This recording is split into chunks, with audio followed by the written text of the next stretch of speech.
Ababukeli bethu bawathumelile amavidiyo abo ngo-WhatsApp bephawula ngalolu daba.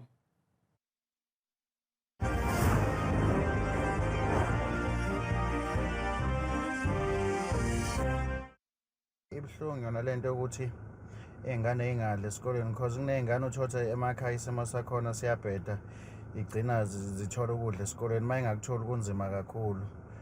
Kodwa-ke vele lo uhulumeni ophethe uhulumeni kakhongolose awunendaba nabantu. Lento yokuphela ukudla kwey'ngane esikoleni ayikho right. Kodwa-ke engikubonana ngosolawa mina yilaba abadilivayo benza iphutha elikhulu. Kurong ukuthi iy'ngane zilamba esikoleni uhulumeni eyikhiphe imali yokudla bese kuba umuntu odilivayo olimaza iy'ngane. Nakwamanye amakhasi ethu ezinkundla zokuxhumana baphawulile ababukeli.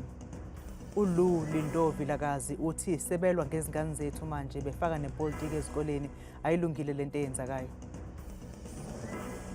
Mbongeleni Mazwi Ndlovu uthi mhla kwanomthetho othi umuntu osebenza ngaphansi kahulumeni akube impoqo ukuthi ingane yakhe ifunde ezikoleni zikahulumeni kophela konke lokhu.